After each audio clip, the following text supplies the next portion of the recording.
నమస్కారం గంటారావానికి స్వాగతం. ఇక వివరాలకు వెళితే ఒకే దేశము ఒకే పన్ను విధానంతో ఎన్డీఏ సర్కారు తీసుకొచ్చిన జీఎస్టీ అనుబంధ బిల్లులను లోక్సభ ఆమోదించింది. మొత్తం 4 జీఎస్టీ అనుబంధ బిల్లులను లోక్సభ ఆమోదించింది. బిల్లులో కాంగ్రెస్ పెట్టిన సవరణలు వీగిపోయాయి. ఫలితంగా జూలై 1 నుంచి జీఎస్టీ అమలు చేయాలన్న కేంద్రం లక్ష్యం మేరకు మరో అడుగు పడింది. రాజ్యసభలోనూ జీఎస్టీ బిల్లులను ఆమోదించాల్సి ఉంది. ఆ తరువాత రాష్ట్రాలు కూడా రాష్ట్రాల జీఎస్టీ బిల్లులను అసెంబ్లీలో ఆమోదిస్తే పన్ను అమలుకు మార్గం సుగమమవుతుంది. లోక్సభలో బిల్లు ఆమోదం సందర్భంగా ప్రతిపక్ష సభ్యుల అనుమానాలు, సందేహాలను ఆర్థిక మంత్రి అరుణ్ జైట్లీ నివృత్తి చేసే ప్రయత్నం చేశారు.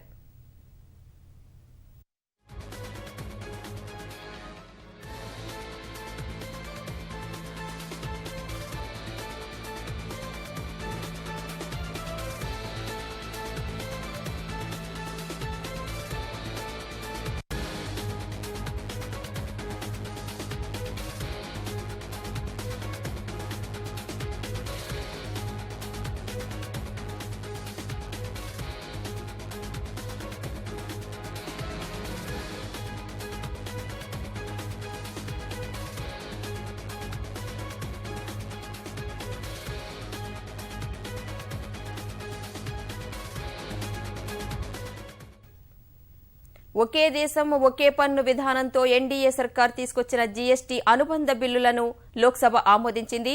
మొత్తం 4 జీఎస్టీ అనుబంధ బిల్లులను లోక్సభ ఆమోదించింది. బిల్లులో కాంగ్రెస్ పెట్టిన సవరణలు వీగిపోయాయి. ఫలితంగా జూలై 1 నుంచి జీఎస్టీ అమలు చేయాలన్న కేంద్రం లక్ష్యం మేరకు మరో అడుగు పడింది.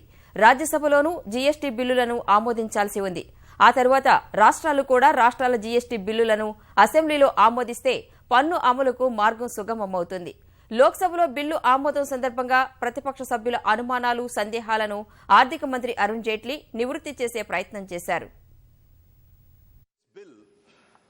Once it becomes an act and is implemented, has a significant impact on the taxation methodology of India. The system that we initially adopted is a system which we are now trying to restructure. In our system that exists as of today, there are multiple indirect taxes. We can keep the direct tax, income tax, and a custom duty which deals with flow of goods into the country out of this. But other than these two taxes, there are several multiple taxes. There is no free flow of goods and services in the country.